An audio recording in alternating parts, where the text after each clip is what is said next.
కరువు కాటకాలకు నిలయమైనటువంటి తెలంగాణలో కరువును దూరం చేయడానికి తెలంగాణ మాజీ సీఎం కేసీఆర్ ఎన్నో ప్రాజెక్టుల నిర్మాణం చేశారని దుబ్బాక ఎమ్మెల్యే కొత్త ప్రభాకర్ రెడ్డి తెలిపారు. సిద్దిపేట జిల్లా దుబ్బాకలో రజనీకాంత్ రెడ్డి ఫంక్షన్ హాల్లో తోగూట, భూపల్లి, అక్బర్పేట్, దుబ్బాక మండలాలకు కళ్యాణ లక్ష్మి, షాదీ ముబారక్ లబ్ధిదారులకు 153 చెక్కులు ఆయన అందజేశారు.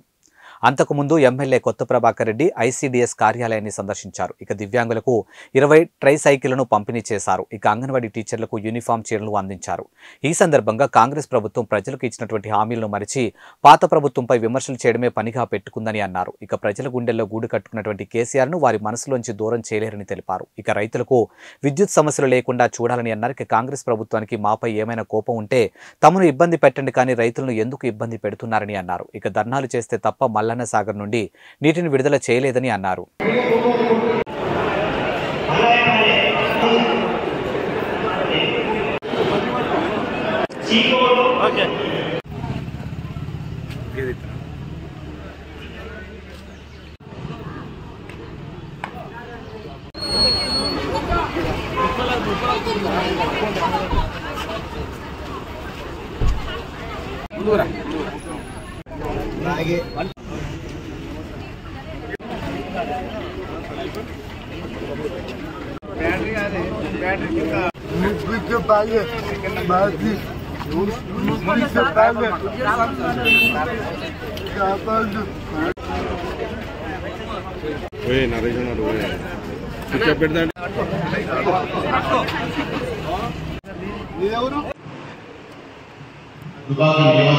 సంబంధించి మరి కళ్యాణ లక్ష్మి, షాదీ ముబారక్ చెక్కుల పంపిణీ కార్యక్రమానికి ఇచ్చేసిన ముందుగా మా లబ్ధిదారులందరికీ, మా అక్కలకు అందరికీ పేరు పేరు నమస్కారాలు. మరి కోరుకుంటుందని చెప్పి నేను నెల రోజుల నుంచి నమోదీపం మొదలుకుంటే కూడా ఈ రోజు వరకు కూడా ఏ రైతు ఒక కోరు కూడా ఇచ్చిన దాఖలాలు ఎక్కడ లేదు. ఒక వైర్ ఇచ్చిన దాఖలాలు, ఒక ట్రాన్స్ఫార్మర్ ఇచ్చిన దాఖలాలు. మరి ఇంత దారుణంగా రైతుల మీద మరి వాళ్ళకి ఏ విధమైన అనుకూలంగా నాకు తెలియదు.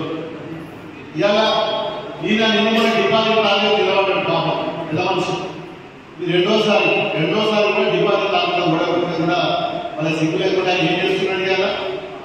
ఇవాళ వాళ్ళు రాష్ట్రం ముఖ్య మా ప్రభుత్వం వచ్చింది, పైసలు వస్తే కాన్స్టిట్యున్సీ డెవలప్మెంట్ ఫండ్స్ వస్తే మరి మంత్రులు ఎవరైనా చేస్తారు.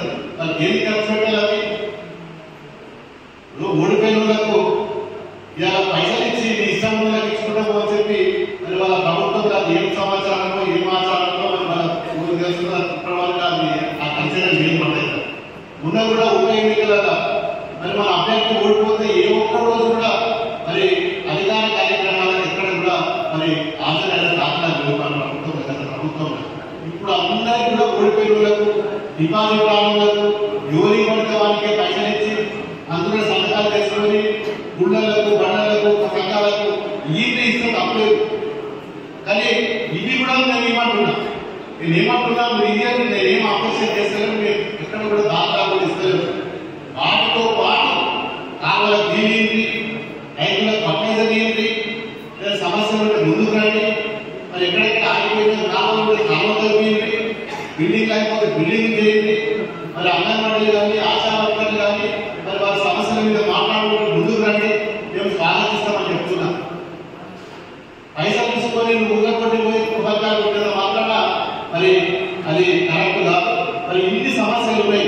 మరి రైతుల గురించి ఏ ఒక్క రోజు కూడా మరి ఆలోచన వస్తలేదు. మరి ఇప్పుడున్న ప్రభుత్వానికి కానీ మరి మన లోకల్ ఉన్న పార్టీ సంబంధించిన నాయకులు కానీ ఏం కూడా ఎక్కడ కూడా వ్యతిరేకంగా ఏం అభివృద్ధి ఎప్పుడు కూడా ఆటంకం కలిగేది.